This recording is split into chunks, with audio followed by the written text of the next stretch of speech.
Hello. We continue with whatever we were doing. We were discussing about the consequences, the intervening impossibilities, act of God, natural causes beyond the control of the party. And I was telling you about how beyond the control of the party, even the facts which are there, which is not an act of God or natural cause, even that can be taken into account when deciding about the doctrine of frustration. Okay, now with this, what we have done is we have dealt with the specific performance of the contract. So while doing just a revision type, specific performance, you have to look at the promise, you have to look at the performance, you have to look at the breach, and you have to look at the doctrine of frustration. So these are all what you have to think about when you are dealing with the specific performance of contract. Now again, as we have already discussed, specific performance of the contract shall be the main focus of the specific relief act. See, usually what happens is specific performance is taken up in the wherever the subject matter involves immovable property. In general contracts, we were discussing about the builder and the customer, the purchaser, right? So if there is a builder and then there is a purchaser. If the builder has agreed to sell it to this person, but instead he sells it to the other person, then the purchaser would say that I need the particular flat which I have booked. I don't want any other. Okay? In that case, what will happen? There will be an order for specific performance, directing the builder to give the flat only to this purchaser and not to any other person. So that would amount to it. So when it comes to immovable property, specific immovable property, possession of immovable property, specific performance of contract would be there. Then the second one would be the declaration. See, it is actually it is a repetition of what we have already done. Declaration of property. See, when we are saying declaration of property, it includes both movable as well as immovable. Possession also includes movable as well as immovable, but as we have already discussed, movable property may suffice with the damages which is got. Okay, but whereas immovable property, more often than not, damages do not suffice the requirement of the immovable property. Therefore, we have to order for specific performance. Okay, then next we go to declaration. Declaration and possession. Usually when we file a civil suit, we file it for declaration and possession, right? So declaration saying that I am the owner, possession because you have declared me as a owner. Okay, so whenever there is a declaration and possession case which is filed, you can be very sure that it is under the specific relief act for specific performance. Okay, then the third one would be injunctions. Injunctions, as we have already dealt with it, but again, since it's in another video, we will be doing it here again. Okay. Injunctions. What is an injunction? It is a restraining order.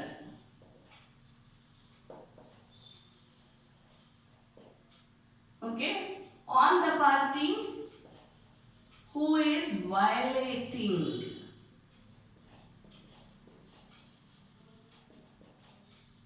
the right and or interest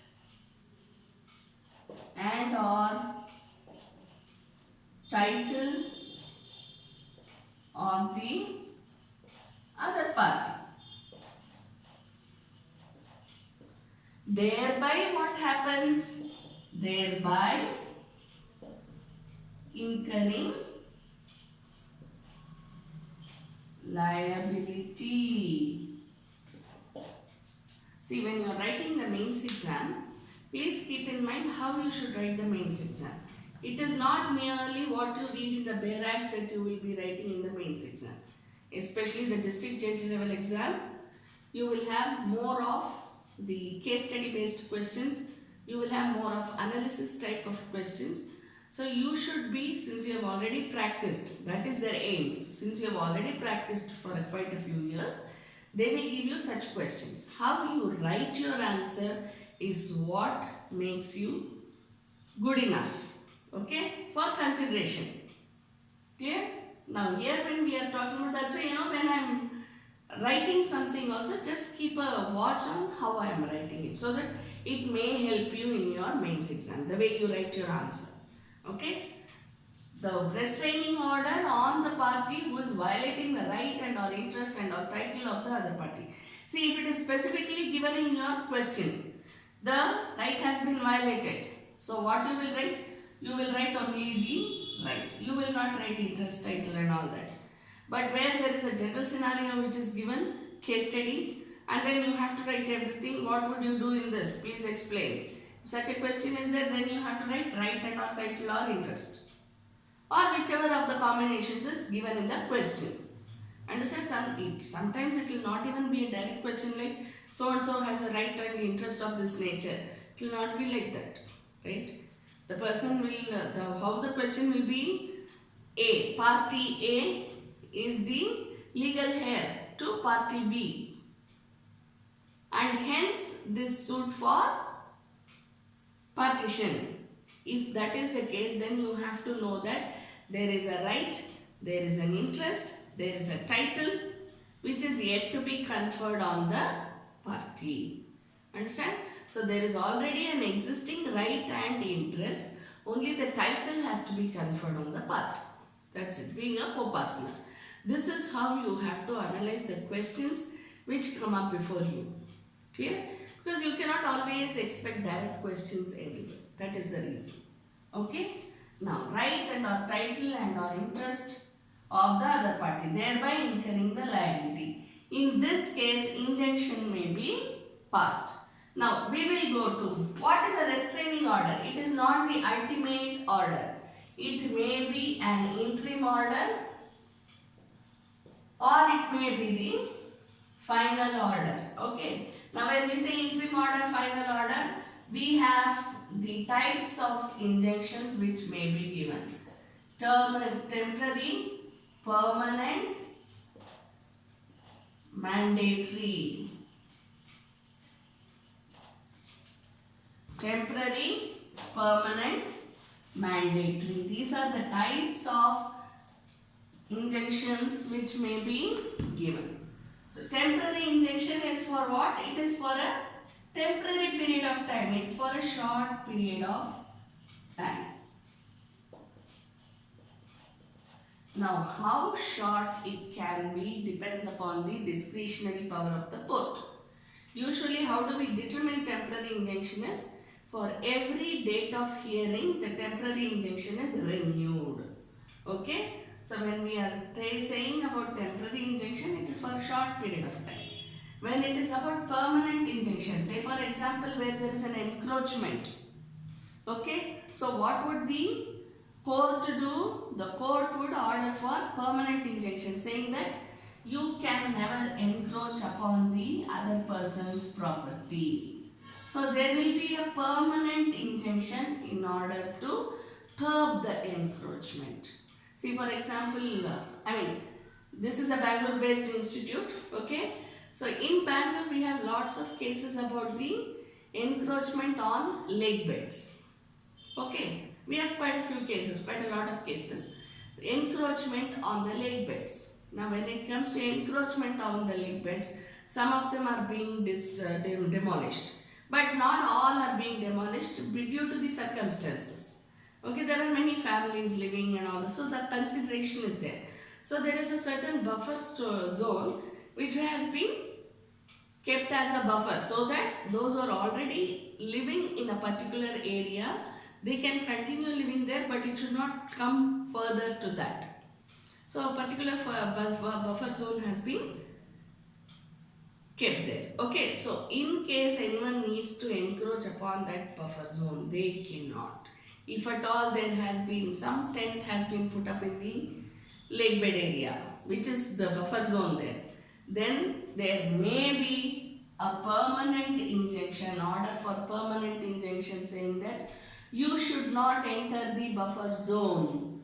Don't encroach upon the buffer zone. So you understand? When it comes to encroachment especially, you have the permanent injunction. Okay? Mandatory injunction where it is compulsory to avoid such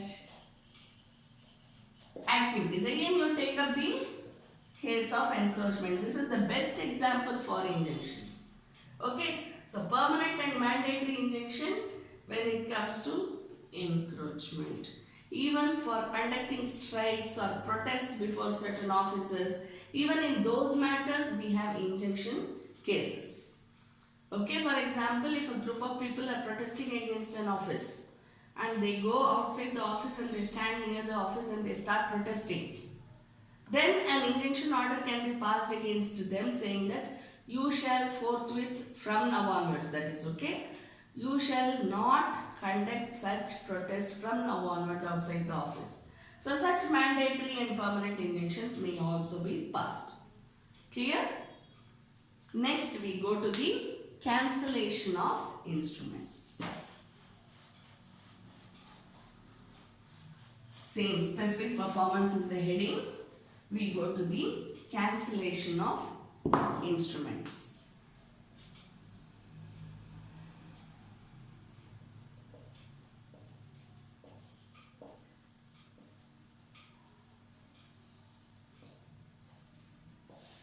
What are the instruments that we are talking about over here? Negotiable instruments, statutory instruments, right? These are all the types of instruments that we are speaking about here. Okay? So when we are speaking about the cancellation of instruments, when can the court order for cancellation of instruments? Number one, we have already done this, but again, let us do it again. Okay? The person has no title to the instrument. Person means party. See, why do we say party? Because when we say person, you should immediately think what sort of person it is. There is a natural person, there is an artificial person. Am I right? You must be knowing about this. I don't have to teach you who is a natural person, who is an artificial person. So just keep in mind, the party, okay, has no title over the instrument. Now, if I am in possession of an absolute sale deed for which I am neither the seller, nor the banker, nor the purchaser, but I have the copy of the absolute sale deed or the original sale deed itself with me, I have no title over it. Am I right? So, what will happen? The sale deed will be cancelled because I have no role at all to play in that instrument. Understand? When I don't have a right. See, for example, I will give you a simpler example. I am in illegal possession of a property. Okay? I have the absolute sale deed with me. I am in illegal possession of the property. I am in illegal possession of the instrument as well. Okay, so I have the absolute sale deed belonging to a certain property which I have illegally occupied. There will be a case against me for recovery of possession. Okay, now when there is a case against me for recovery of possession, I am in illegal possession. So what will happen? I have to give back the possession to the person and I have to give back the instrument to that person even though it is not cancelled. I don't have any title. Even if I have made an absolute sale deed or a will in my favor, just because I am in illegal possession, that instrument shall stand cancelled. Why? Because I don't have any right title over the property. I am myself in illegal possession. I have got certain documents which are fake or which I have got made through somehow. Okay. So in that case, that particular instrument shall stand cancelled. Why? Because I have no title over the property. Okay. Then the second one is the satisfaction of the claim.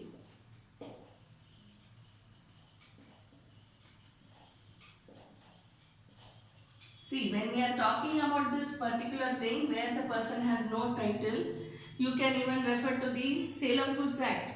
You can refer to Transfer of Property Act. You can refer to any acts. Why? Because when the seller has no title, then what will be the consequence? When the seller doesn't have title, then you will have to know. Of course, there are various provisions with regard to that. When we do the Transfer of Property Act, in that video you will get to know what it is. When the seller has no title, he has no right to sell the property. Whether it is movable property or immovable property, the situation is the same. Right? So even in that case, if at all, if a seller has no right title, but still he has sold the property, then also the instrument shall stand cancelled. Why? Because it is void, am I right? When there is no title at all to the property, how can the seller sell it? So the contract is void. That's the absolute sale deed stands void. Therefore, the instrument stands cancelled. The second one is satisfaction of claim.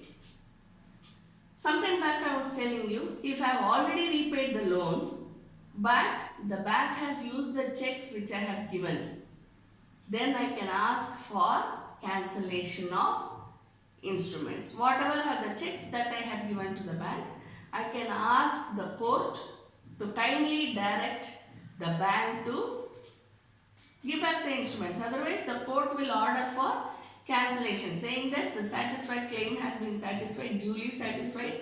Therefore, the instrument stands cancelled. Okay, so the claim is satisfied. Now, the third one is void agreements.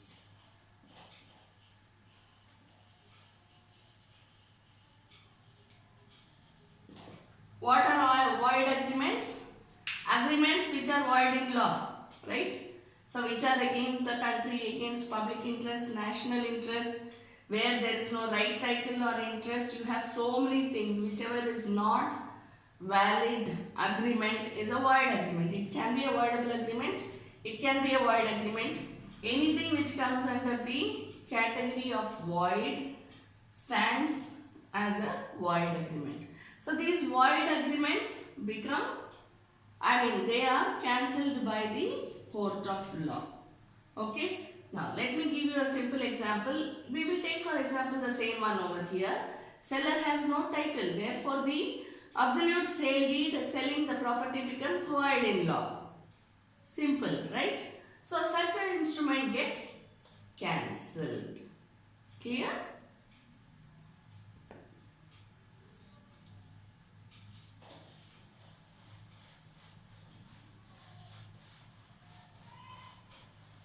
See, the Specific Relief Act also allows for rectification of document.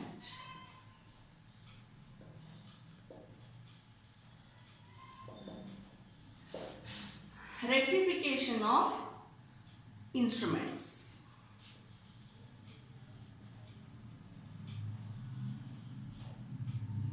For example, there is a person who goes to a sub-register office for registration. Okay, registration of a document, and whatever is given there, probably there is some minor mistake, or the name itself has been changed.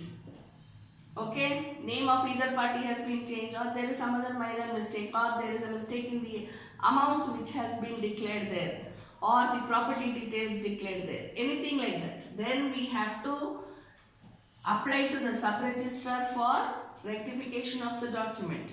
If that is not allowed, then we can make an application before the court saying that kindly rectify the instruments.